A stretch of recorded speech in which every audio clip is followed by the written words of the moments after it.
Some would say Dahomey was a kingdom born out of revenge and legend. Hello, I'm the Charcoal Storyteller, and here we talk about all things Africa. The story begins with a fateful encounter between two men, Dakodonu, an ambitious leader, and Dan, a local chief with a rather unwise sense of humor. When Dakodonu, the second king in modern lists, approached Dan asking for land to build his kingdom, Dan could have simply said no. Instead, he chose sarcasm. "If you're so powerful," Dan taunted, "why don't you build it in my belly?" Now, in the realm of diplomatic responses, this ranks somewhere between extremely unwise and catastrophically poor judgment. This was taken as a great insult, and in response, Dakodonu took Dan's sarcastic suggestion quite literally, though probably not in the way Dan had intended. He killed Dan and built his palace on the very spot where Dan's house stood. This dramatic event gave birth to the kingdom's very name, Dahomey, which breaks down like a linguistic puzzle. Dan, our unfortunate chief's name, Bo, meaning belly, and me, inside of.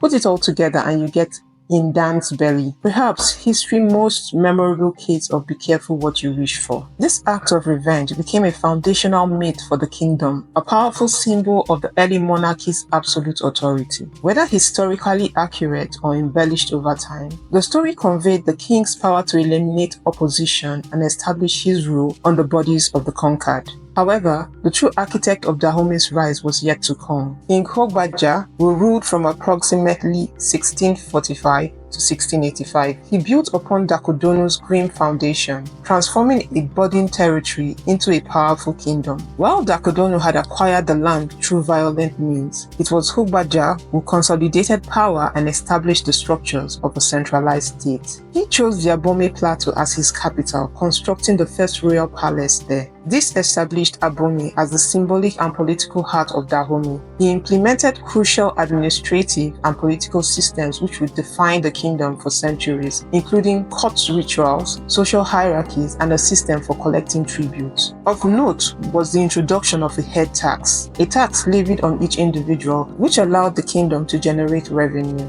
This revenue was then used to acquire firearms from European traders. Access to firearms gave Dahomey a significant military advantage over its neighbors, contributing to its expansion and power. Another one of Hogbaja's most enduring legacies was the introduction of the annual customs ceremonies, which became the kingdom's most important ritual observation. Through these reforms, Hogbaja transformed Dahomey from a small chiefdom into a well-organized and powerful state. This kingdom, born from an act of revenge and shaped by his administrative genius, would become one of Africa's most formidable kingdoms.